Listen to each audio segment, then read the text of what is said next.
ये संसार हम पर कभी न कभी पत्थर बरसाता ही है। कभी हमें बुरा समझकर, कभी हमें असफल मानकर, कभी हमें बुद्धिहीन मानकर। कारण बहुत सारे हैं, किंतु इन पत्थरों से हमें चोट खानी है या नहीं, ये हमारे हाथ में है। या तो आप इन पत्थरों से चोट खाकर आंसुओं में डूबे रह सकते हैं, या यदि आप चाहें तो इन पत्थरों से सेतु बनाकर समस्या का सागर पार कर सकते हैं। निर्णय आपका। ये पत्थर प्रतीक है हमारी निंदा का, हमारी आलोचना का। जो इस आलोचना को नकारात्मक ले गया वो केवल कष्ट ही पाएगा, और जिसने इस आलोचना को विकास का आधार बना लिया वो सफलता के शिखर चढ़ेगा। इसलिए स्मरण रखिएगा, आलोचना आपका शत्रु नहीं, आपका सबसे बड़ा मित्र है। राधे राधे। कभी कभी हम अपने माता पिता से कितने क्रोधित रहते हैं। सोचते हैं कि उनका ध्यान हमारी ओर है ही नहीं, सोचते हैं कि उनके लिए हमारा कोई अस्तित्व ही नहीं, उनसे रुष्ट हो जाते हैं।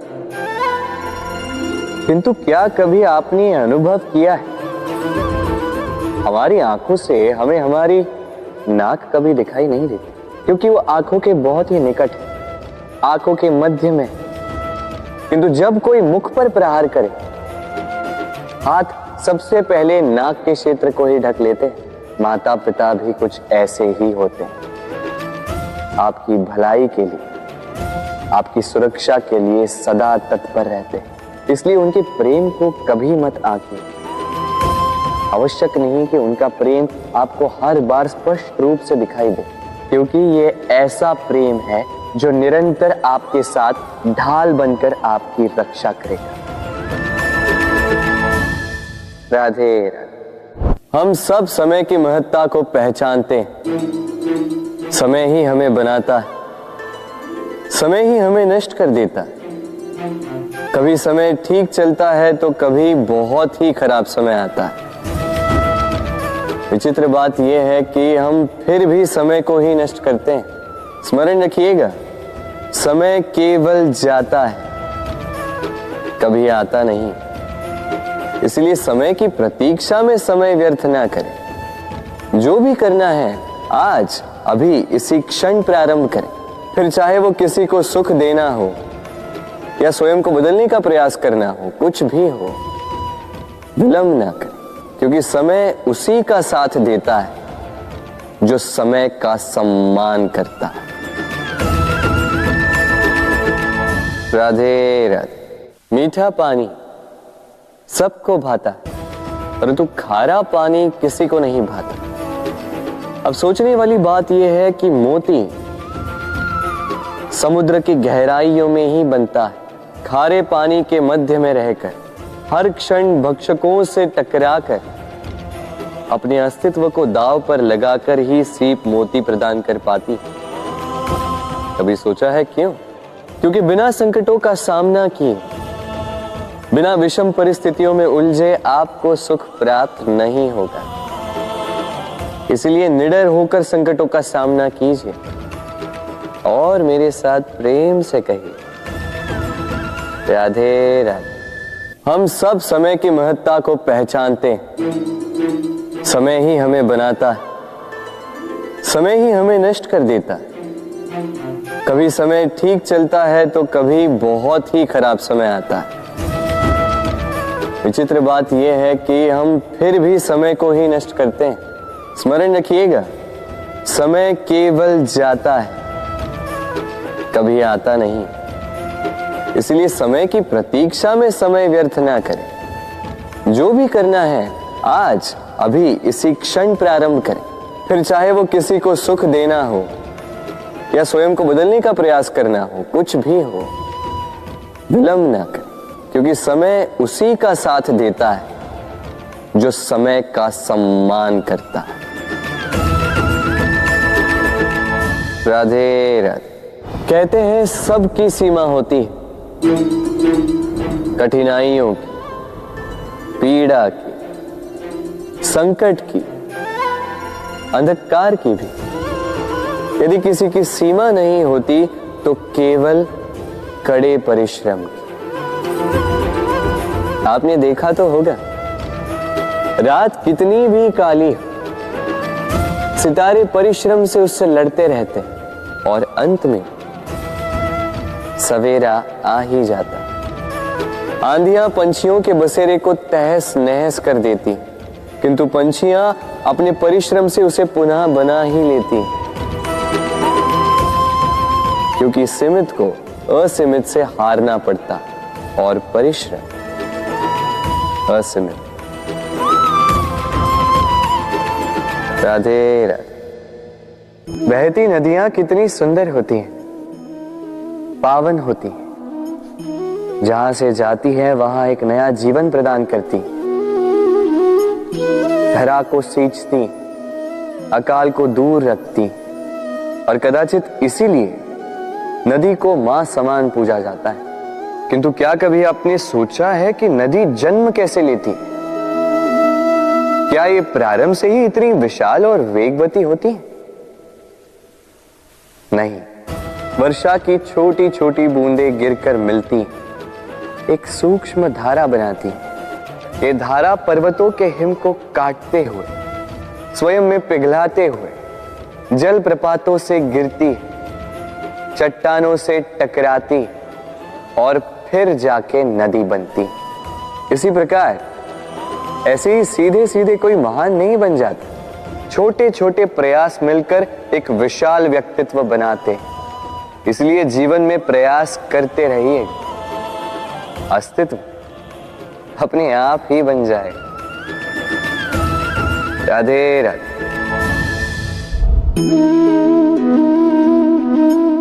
ये पुष्प देख रहे हैं आप? ये वही पुष्प है जिसका जीवन इस डाली पर आरंभ हुआ था।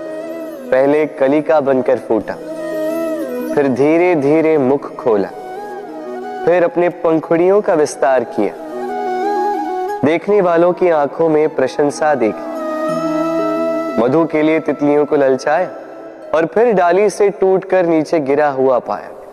क्यों?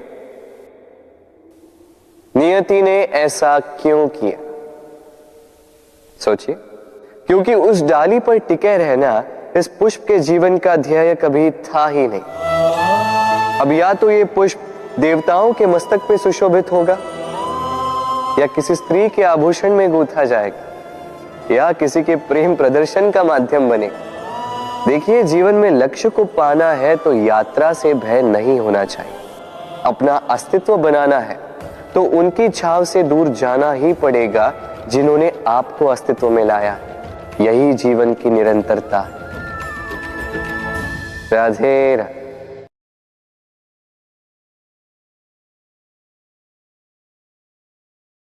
होता है, सागर का जल खारा होता है और किसी नाले का जल दुर्गंध से भरा।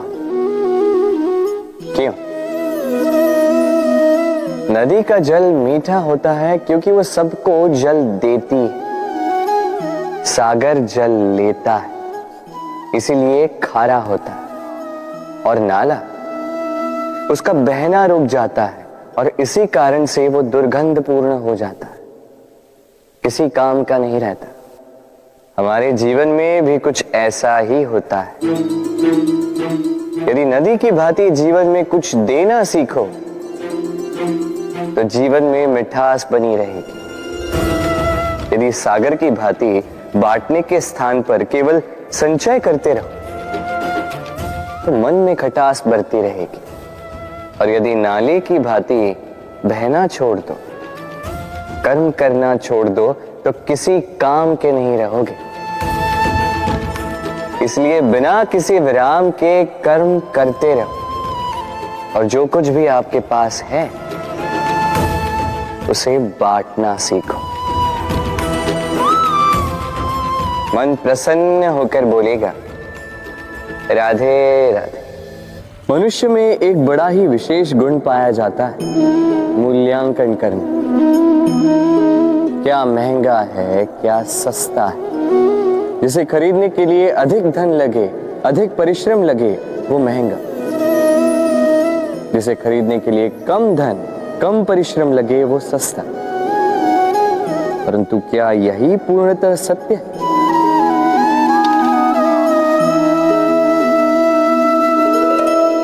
अब आपके सामने एक पात्र है जिसमें जल भरा है और एक सोने का सिक्का। बताइए, इन दो वस्तुओं में अधिक महंगा क्या है?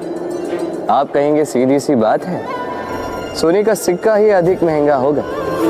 इस सोने के सिक्के से आप ऐसे कई सारे जल के पात्र खरीद सकते हैं। चलिए, उचित। अब सोचिए, यदि आप किसी मरुस्थल के बीचों बीच फंसे, प्यास से तड़प रहे, तब क्या महंगा होगा? तब तो आप इस एक घूंट जल के लिए अपनी जीवन भर की कमाई पाई पाई यूं ही गंवाने के लिए सज्ज हो जाएंगे। स्मरण रखिएगा, जीवन में महंगी या सस्ती वस्तु नहीं, परिस्थिति होती, और आवश्यकता पड़ने पर जो काम आए, उससे अमूल्य इस संसार में और कुछ भी नहीं। राधे राधे। ये है सुई और ये है तलवार। अब आप बताइए, आपके दृष्टिकोण से इन दोनों वस्तुओं में से क्या अधिक शक्तिशाली और महत्वपूर्ण होगा? आप कहेंगे तलवार ही अधिक शक्तिशाली या महत्वपूर्ण है। चलिए मानते हैं तलवार अधिक भारी होती है। तलवार युद्ध में आपको विजय दिलाती है, शत्रु का विनाश करती है, किंतु तलवार से कभी आप आपके वस्त्र सी नहीं पाएंगे। यदि पांव में कांटा चुभ जाए तो उसे आप तलवार से नहीं निकाल सकते, आपको सुई का उपयोग करना ही होगा। अब बताइए, तलवार को पाने के पश्चात ऐसे इस प्रकार सुई को खो देना क्या उचित होगा?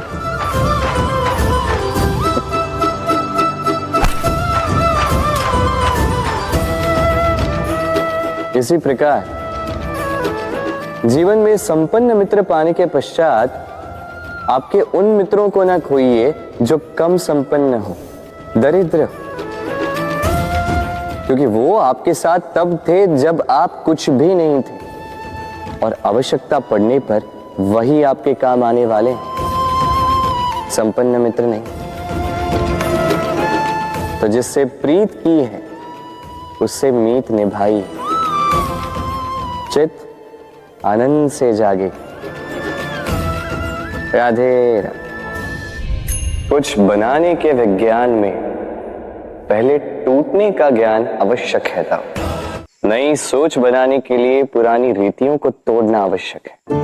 ये यात्रा, ये सीख केवल राधा के लिए नहीं, बल्कि सभी के लिए। फिर सभी को इस दुर्गम और जटिल पथ से जाना ही होगा।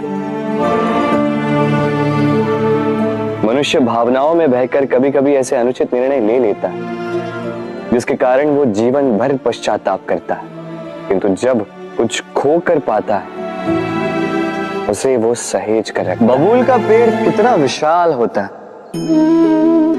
पीपल का पेड़ भी विशाल होता है, किंतु क्या आपने कभी सोचा है क्यों बबूल के पेड़ को काट के उसका उपयोग किया जाता है और क्यों पीपल के पेड़ को पूजा जाता है? इसलिए क्योंकि पीपल का पेड़ उसके नीचे बैठे पथिक को छाया देता है, अपनी डाली पर असंख्य पंछियों को बसेरा देता है, किसी को कांटे चुभाकर दूर नहीं करता, बल्कि उसे शीतल छाया देकर उसकी थकान हर लेता।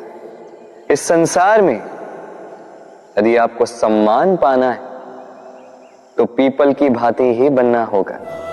कुछ देना सीख, आनंद, सुख, शीतलता बांटना सीखो, और कांटों की भांति कभी किसी को कष्ट ना दो। सम्मान स्वयं चल के आपके पास आएगा और मन प्रसन्न होकर बोलेगा, राधे राधे। हम सब ये मानते हैं कि हमें जीवन में कभी न कभी किसी न किसी स्थान पर प्रेम होता ही, फिर चाहे वो माता पिता को संतान से हो, ज्ञानी को ज्ञान से हो, किसी कलाकार को कला से हो, आदि इत्यादि। किंतु क्या वास्तव में ये प्रेम ही है? मोह भी तो हो सकता है। अब आप पूछेंगे कि प्रेम और मोह में अंतर क्या? अंतर है बंधन का, जो आपको बांधे वो मोह है, प्रेम में। प्रेम वो जो आपको मुक्त कर विकास की ओर भेजे। चलो आपको एक उदाहरण देता हूं। कुछ माता पिता अपनी संतान को किसी अन्य नगर में पढ़ने के लिए भेज नहीं पाते, अपनी संतान को उसके मित्रों के साथ खेलने के लिए भेज नहीं पाते, चिंतित रहते हैं कि कहीं उनकी संतान को पीड़ा ना पहुंचे, और इसीलिए उसे बांध के रखते हैं। ये प्रेम नहीं है, ये मोह है। क्योंकि यदि ये प्रेम होता तो वो चाहते कि संतान माता पिता की छाव से बाहर निकलकर इस संसार को देखे, उसे समझे, उसे ज्ञान ले, अपनी अनुभवों से सीखकर अपना स्वयं का एक व्यक्तित्व बनाए। स्मरण रखिएगा, मोह से भय पैदा होता है और प्रेम से केवल आनंद। इसीलिए बांधिए मत, मुक्त कीजिए, क्योंकि यही प्रेम है। राधे राधे। संसार में संबंध बहुत ही महत्वपूर्ण होते हैं। अब प्रश्न ये उठता है कि संबंध कैसे होने चाहिए। संबंध शब्द के प्रारंभ में ही सम शब्द आता है। सम अर्थात समानता। तो किसी के साथ संबंध निभाते हुए इतना मत झुकिए कि उठने के लिए किसी के सहारे की आवश्यकता पड़ जाए। स्मरण रखिएगा, जो झुकाना चाहे वो कभी संबंध निभा नहीं पाएगा। संबंध उसी के साथ जोड़ी जो आपको समान माने, आपको सम्मान दे, क्योंकि सम्मान से ही संबंध पनपेगा और बढ़ेगा। राधे राधे। कभी सोचा है जब माता संतान को जन्म देती है तो क्या होता? 9 माह का गर्भ, प्रसव की तीव्र पीड़ा। कहते हैं ये पीड़ा इतनी भयंकर होती है कि मानो जैसे संतान के जन्म के साथ माता को भी एक नया जन्म मिल जाता है,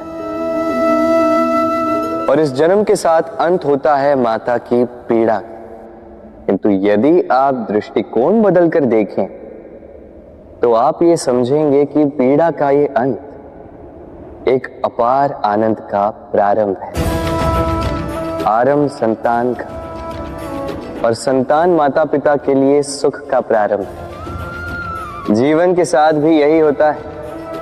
हम कभी कभी किसी संबंध या किसी स्थिति के पीड़ादायक अंत के कारण इतने विचलित हो जाते हैं कि उस आनंदमयी प्रारंभ को देख ही नहीं पाते।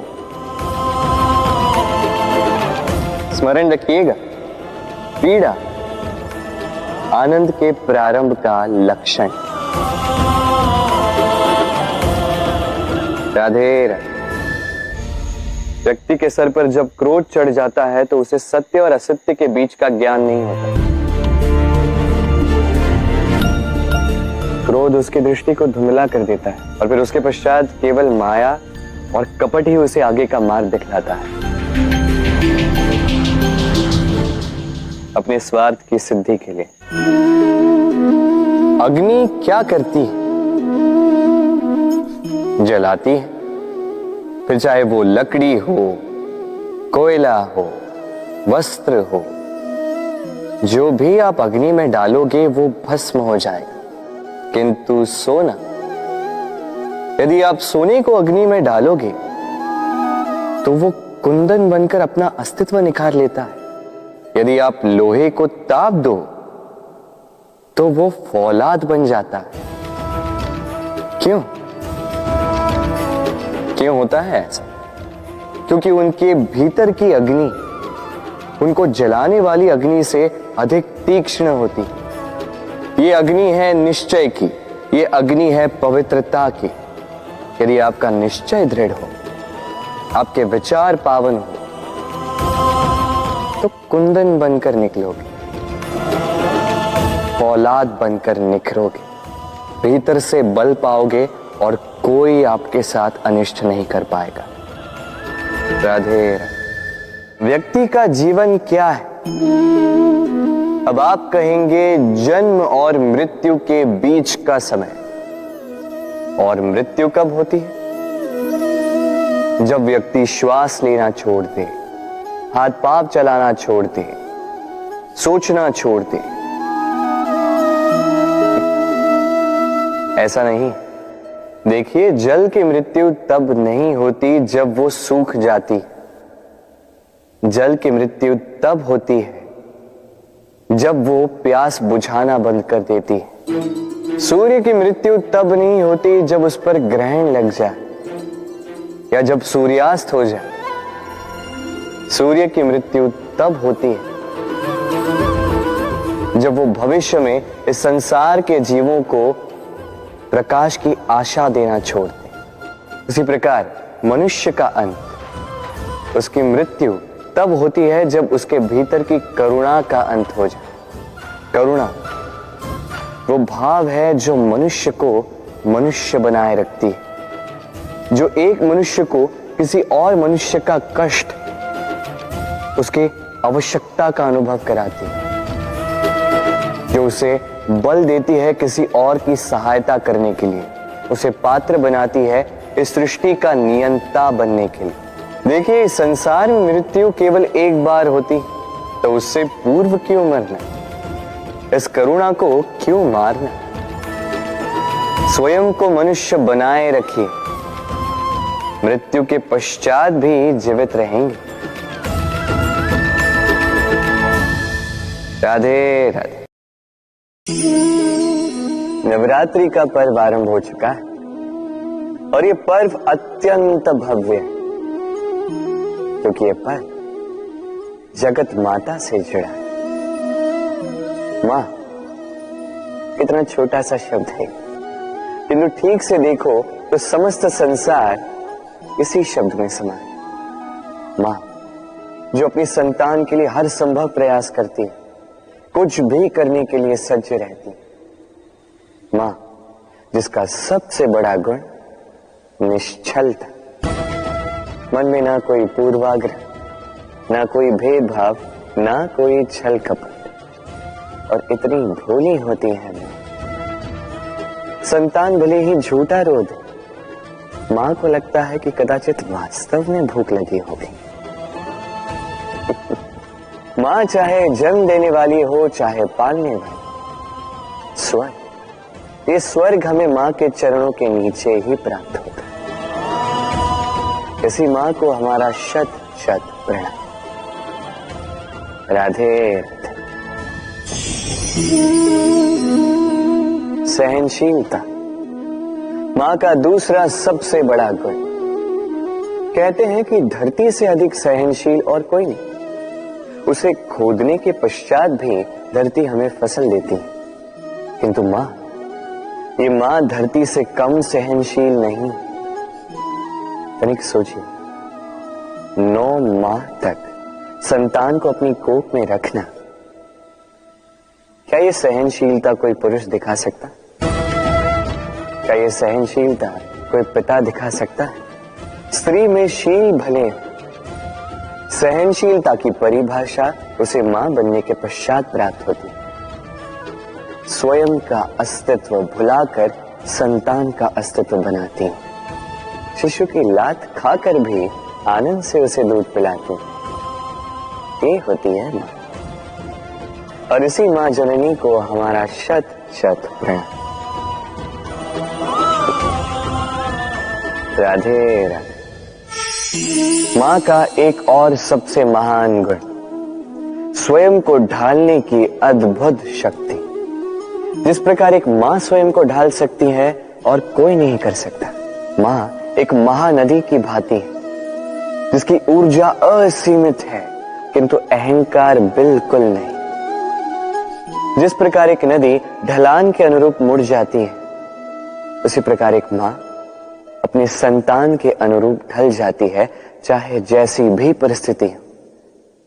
उसके सोने के समय के अनुरूप स्वयं का सोना, उसके जागने के समय के अनुरूप स्वयं का जगना। संतान की इच्छा का भोजन वो स्वयं का मनपसंद भोजन बना लेती। ये मां का आंचल ही तो है जो धूप में छाप बनकर आता है, जो शीत में कंबल बनकर आता है।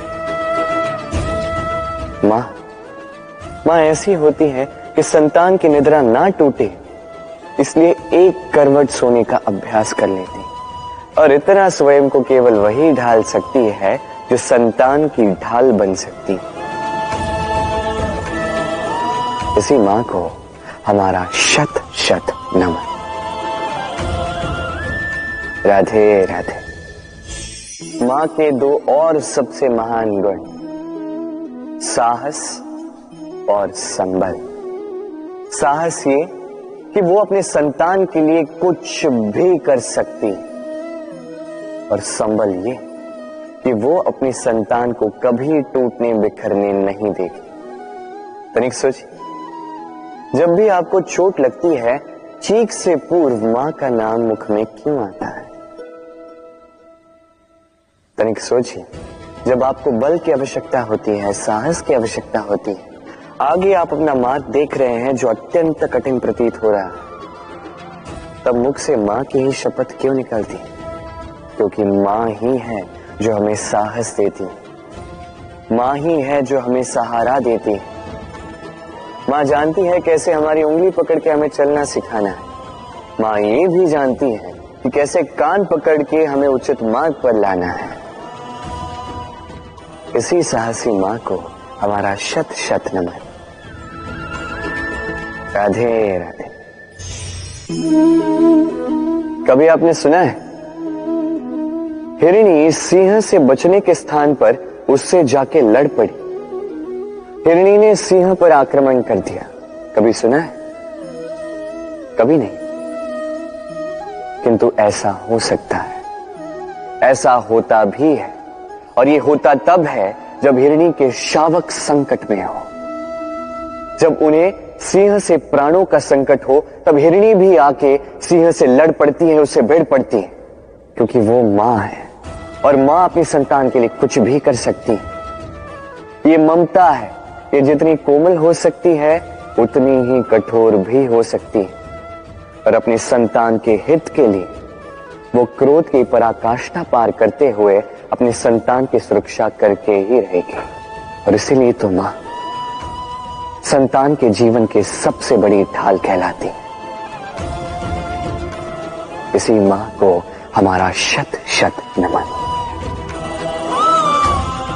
राधे राधे। करुणा, करुणा वो भाव है जिससे संसार के सारे भाव जन्म लेते हैं, और ये समस्त संसार ये मां से जन्म लेता है। मां वो व्यक्ति है जो करुणा का सागर है। संतान को देखकर ही समझ जाती है कि उसकी विडंबना क्या है, उसकी आवश्यकता क्या है। संतान के नेत्रों में यदि अश्रु दिखे, वो देखकर ही समझ जाती है कि उसके शरीर के कौन से भाग में उसे चोट लगी है। संतान के बिना कहे मां समझ जाती है कि आज भोजन में संतान क्या खाएगी। ये होती है मां। मां करुणा का सबसे बड़ा रूप है। और आज के युग में मनुष्य जो है, थोड़ा भी आगे क्यों ना निकल जाए, मां को तो पीछे ही छोड़ देता, मां को भूल ही जाता है। ये भूल आप कभी ना करें, कभी ना करें, क्योंकि मां वो करुणा है जो यदि आपके जीवन से चली गई, उसके पश्चात आप जीवन अवश्य जिएंगे, किंतु कभी जीवन जी नहीं पाएंगे। उसके पश्चात आपके जीवन से आपका ये मूल्यांकन, आपके जीवन से करुणा का ये भाव, ये भी आप खो दोगे। आपकी मां सबसे अधिक महत्वपूर्ण है। यदि मां को खो दिया तो समझ लीजिए सब कुछ खो दिया। इसलिए मां को सदैव स्मरण रखिए, सदैव उसे प्रेम दीजिए और मेरे साथ कहें राधे राधे।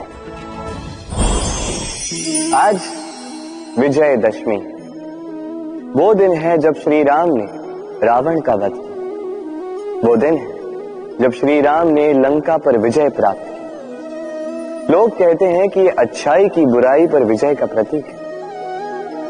इसे देखने का एक और रूप भी है। जी हां, ये प्रेम के विजय का भी प्रतीक है। ये परिवार के विजय का भी प्रतीक है। आपको तो ज्ञात होगा ही कि रावण महाज्ञानी था, महाशक्तिशाली था, महादेव का परम भक्त था रावण। अब जो व्यक्ति कैलाश पर्वत उठा सकता था, वो व्यक्ति स्वयं एक कटे हुए वृक्ष की भांति श्री राम के चरणों में गिरा हुआ था। क्यों? क्योंकि राम के साथ लक्ष्मण था, वही रावण के साथ विभीषण भी नहीं था। एक और परिवार में बढ़ता प्रेम था, तो दूसरी ओर परिवार में बढ़ती दरार। स्मरण रखिए, यदि संसार पर विजय प्राप्त करनी है तो सर्वप्रथम परिवार में प्रेम बनाए रखना होगा। परिवार में केवल प्रेम बढ़ाइए, द्वेष कभी नहीं। आप सदैव सुखी रहें और जीवन की हर बाधा पर आप विजय प्राप्त करें। राधे राधे। देखिए, कल जो आने वाला है उसके लिए आज को व्यर्थ करना अनुचित है। हमें इस प्रकृति से यही सोच, यही सीख पानी चाहिए। आज का ये क्षण ये कल नहीं आएगा, और कल जो क्षण आने वाला है वो आज को किसी भी प्रकार से प्रभावित नहीं करता। बस इसी सीख को ध्यान में रखते हुए आप सभी निश्चिंत रहिए।